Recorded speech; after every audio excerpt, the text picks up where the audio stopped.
Hello बच्चों, क्या हाल चाल। तो आज एपी के तीसरा वीडियो हम लोग लेके आए हैं अर्थमेटिक प्रोग्रेशन पे। तो कल कुछ सवाल किए थे एनएस टर्म पर। तो आज उन्हीं सवालों में से कुछ और सवाल भी देख लेते हैं जो board of point of view से इम्पोर्टेंट हैं। तो पहला सवाल है, find 31st term of an AP whose 11th term is 38 and 16th term is 73। तो हमें एक एपी है जिसका 31st टर्म निकालना है और उसका 11th टर्म हमको गिवन है 38 है और 16th टर्म गिवन है 73 है। तो हमें बताना है कि 31st टर्म का क्या होगा उस एपी का। ठीक है, तो चलिए जो गिवन होता है पहले वो लिख लेते हैं, उसी से सॉल्व करते हैं। तो गिवन क्या है, 11th टर्म आपका 38 है। तो 11th टर्म 38 है, यानी 38 है ये 11th टर्म। अब फॉर्मूला लगा लीजिए, a plus n minus one into D. तो a पता नहीं है हमको, n क्या है 11th टर्म है, तो 11th minus one 11 minus one हो जाएगा और d हमको पता नहीं है। ठीक है, तो ये क्या हो गया 38 equals to a plus 10d। ठीक है, ये फर्स्ट इक्वेशन है। ये क्या है आपका 11th टर्म है जो कि 38 दे रखा है। ठीक है, और दूसरा 16th टर्म 73 दे रखा है। तो 16th टर्म हमारा 73 दे रखा है, 73 ये दे रखा है। ठीक है, तो a plus 16 term 16 minus one into D. तो 73 क्या हो गया a प्लस 15d, ये हो गया हमारा दूसरा इक्वेशन। तो 16th टर्म यानी ये हमारा दे रखा है 73। तो अब इक्वेशन 1 है और इक्वेशन सेकेंड, इन दोनों की मदद से हम लोग a और d निकालने की कोशिश करते हैं। तो पहली इक्वेशन है a plus 10d equals to 38 और दूसरी है a plus 15d equals to 73। तो माइनस कर देते हैं, कट गया। तो यह है माइनस 5d इक्वल्स टू, अभी माइनस करेंगे तो 73 में से 38 को माइनस करना है। तो ये 13 में से 8 गया 5 और यहाँ बचा आपका 6 में से 3 गया 3। ठीक है, ये आया आपका 35। ठीक है, फिर से एक बार देख लीजिए, माइनस सही है ना। 13 में से 8 गया 5 और यहाँ बचा 6 में से 3 गया 3। तो ये क्या आया माइनस, तो ये माइनस माइनस कट गया। तो d क्या है आपका 35/5, तो ये आपका आया 7। तो d क्या है आपका 7। ठीक, अब d की वैल्यू 1 में पुट कर दीजिए, putting value of d in first, equation first में पुट करके a आ जाएगा। तो इक्वेशन 1 में पुट किया तो 38 equals to a plus 10 into 7। तो 38 इक्वल्स टू a प्लस 70। ठीक है, यहाँ पर वैल्यू रख दी तो ये मल्टीप्लाई हो गया 7 से, तो 70 हो गया। अभी 70 इधर आ जाएगा, तो 38 माइनस 70 इक्वल्स टू a। ठीक है, a, तो a की वैल्यू क्या आई, अब 38 में से 70 माइनस कर रहे हैं। ठीक है, तो अब आपका d यहाँ पे 7 आ गया और a हो गया माइनस 32। तो अब आपको 31st टर्म निकालना है। तो 31st टर्म का क्या फॉर्मूला होता है, a प्लस n की वैल्यू 31st होगी माइनस 1 इंटू डी। तो ये क्या हो गया a प्लस 30d। ये आपका कौन सा टर्म है 31st टर्म, यही निकालना है हमको। तो a और d का रख दीजिए वैल्यू। तो a है माइनस 32 और d है आपका 7, मल्टीप्लाई हो गया। तो ये हुआ माइनस 32 और प्लस 210। अब 210 में से 32 माइनस कर दीजिए, तो यहाँ माइनस कर देते हैं। तो ये आपका है 8 और 0 7 और 1, तो है 178। ठीक है, तो 31st टर्म क्या होगा आपका 178। क्लियर है, ये आपका आंसर। तो इसको ऐसे सॉल्व करते हैं। अब दूसरा क्वेश्चन देखते हैं। दूसरा क्वेश्चन है, the 17th term of an AP exceeds is 10th term by 7। यहाँ कह रहा है किसी भी एपी का एक 17th टर्म है, वो एक्सीड्स इस 10th टर्म से 7 बड़ा है। तो फाइंड द कॉमन डिफरेंस। ठीक है, चलिए निकालते हैं। तो यहाँ पे पहले क्या कह रहा है, जो 17th term of an AP exceeds इस 10th टर्म, तो 17th टर्म हम लोग निकाल लेते हैं। तो 17th टर्म क्या होगा हमारा, a plus 17 minus 1 into D तो क्या हुआ a प्लस 16d। ये आपका क्या हुआ 17th टर्म। ठीक, अब 10th टर्म निकाल लेते हैं फिर। तो 10th टर्म क्या हुआ a plus 10 minus 1 into D, तो a प्लस 9d। ये आपका हुआ 10th टर्म। n की जगह 17 रखा, n की जगह 10 रखा, तो ये 17 टर्म ये हो गया और 10th टर्म ये हो गया।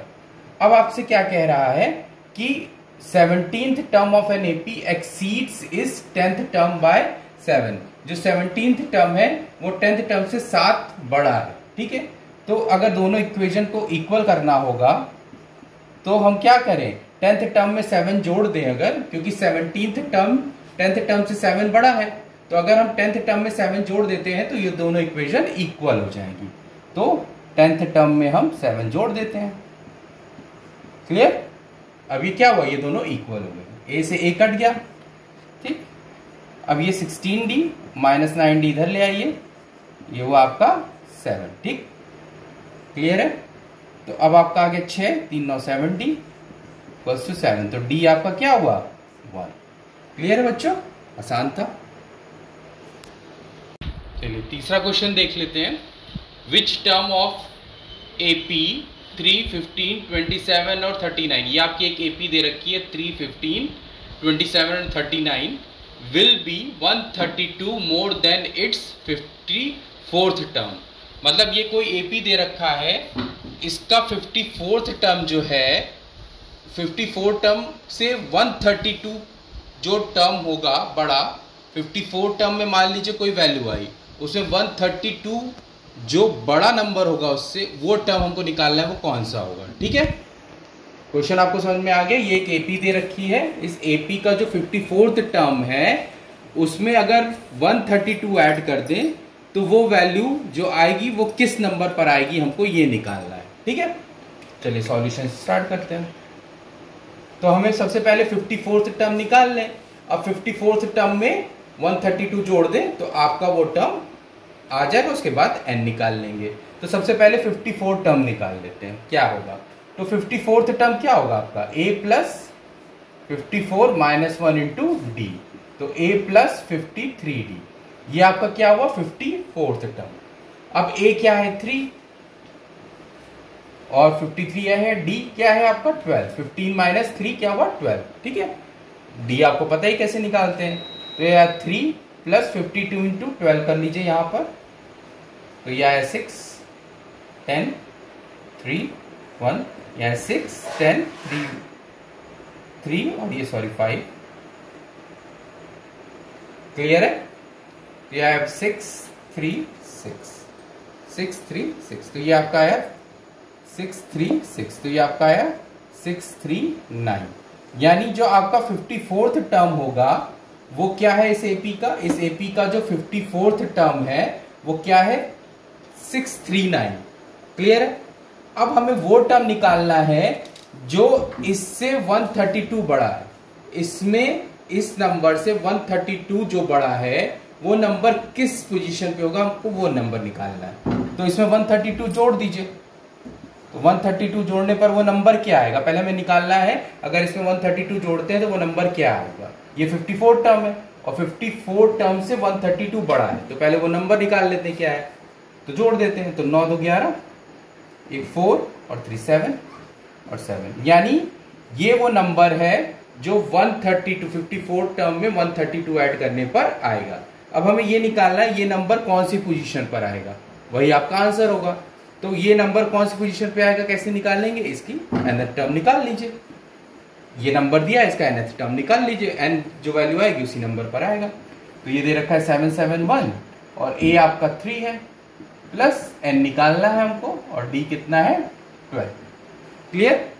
तो 771 3 12n माइनस 12, तो ये 771 इक्वल्स टू माइनस में ये 3 गया, तो ये क्या आपका 12n और माइनस 9 हो गया। ठीक, अब ये 771 और प्लस 9 इधर आया तो प्लस 9 हो गया। अब ये 12n, तो ये क्या हुआ 780 अपॉन 12, ये n हुआ। ठीक है, अब कैंसिल कर लेते हैं, 2 से 6 हुआ और 2 3 जा 6, 2 9 जा 18 और 0, फिर 2 से कर देते हैं 3 या 3 से कर देते हैं तो 3 2 जा 6, 1 3 0 और फिर काटा तो ये आया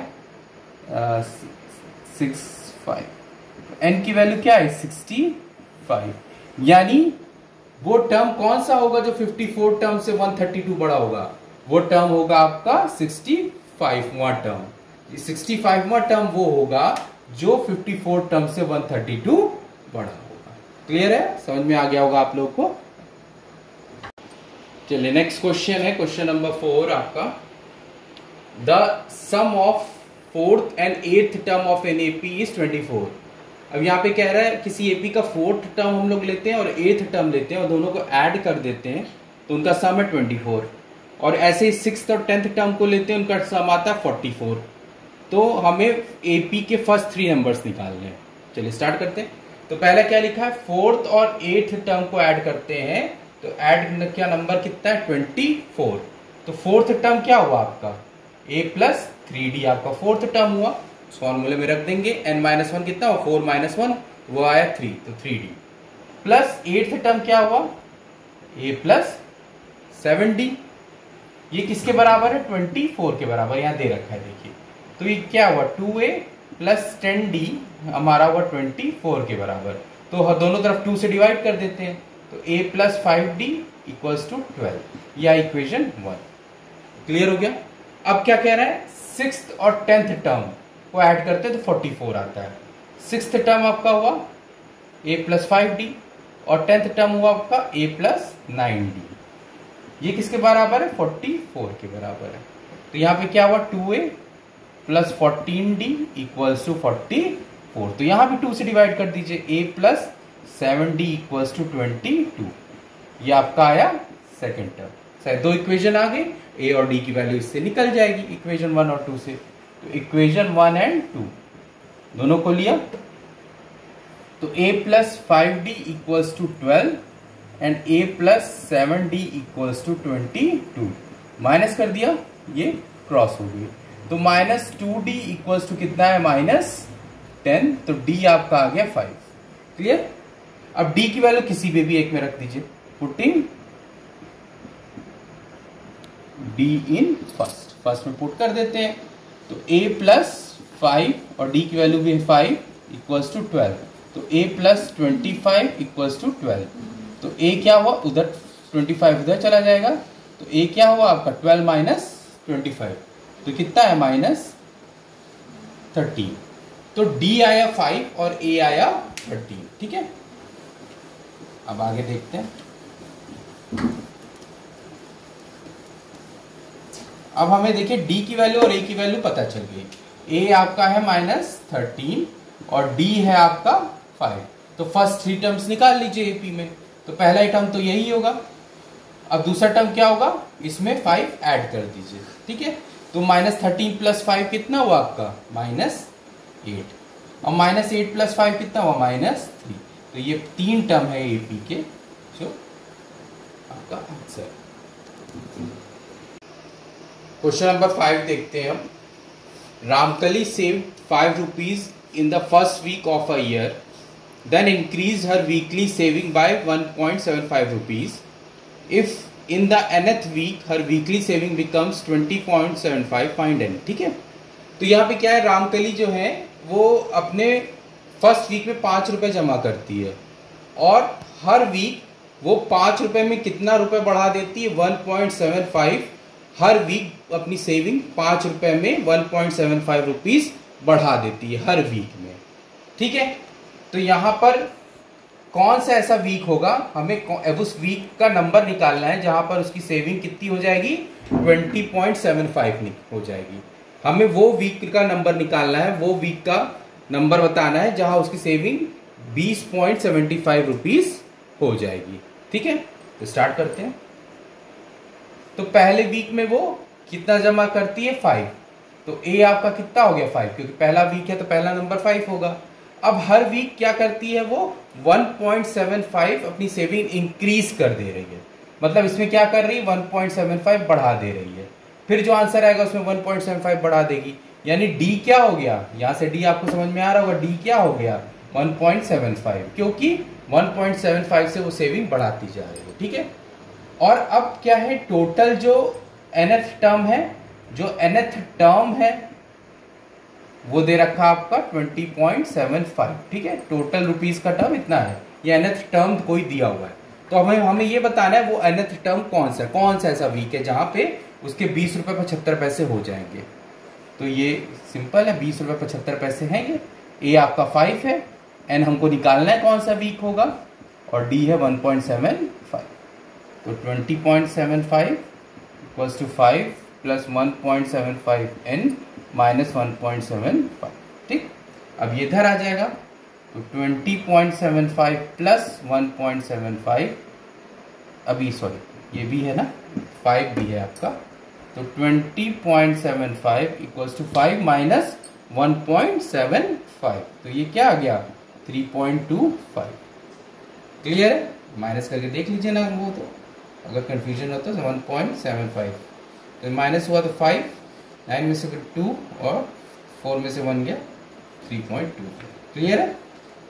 तो अब ये क्या हुआ, ये आपका प्लस 1.75 एन। क्लियर। तो अब ये क्या हुआ 20.75 माइनस 3.25 इधर आ गया ये, और 1.75 एन ये रहा आपका, ठीक। तो अब 20.75 में से 20.75 में से क्या माइनस करना है आपको, 3.25। तो ये 0 हुआ, ये 5 हुआ, और ये 17 हुआ। 20 में से 3 गया 17, तो कितना है 17.50 इक्वल्स टू 1.75 एन, ठीक है। तो अभी क्या हुआ 17.50 अपॉन 1.75, ये एन की वैल्यू हो गई, ये हमने हटा दिया, ठीक है। तो कितना आया एन की वैल्यू 10। तो 10th वीक ऐसी होगी जहां पर 10वां वीक ऐसा होगा जहां पर उसका पैसा क्या हो जाएगा 20.75 रुपीज हो जाएगा। होप आपको ये 5 सवाल समझ में आए होंगे। ऐसे ही सवाल बोर्ड में आपको आते हैं, प्रैक्टिस करिएगा, आपको बहुत मदद मिलेगी इसमें। Thank you. हमारा चैनल सब्सक्राइब करिए, शेयर करिए, कमेंट करिए, ठीक है। Thank you.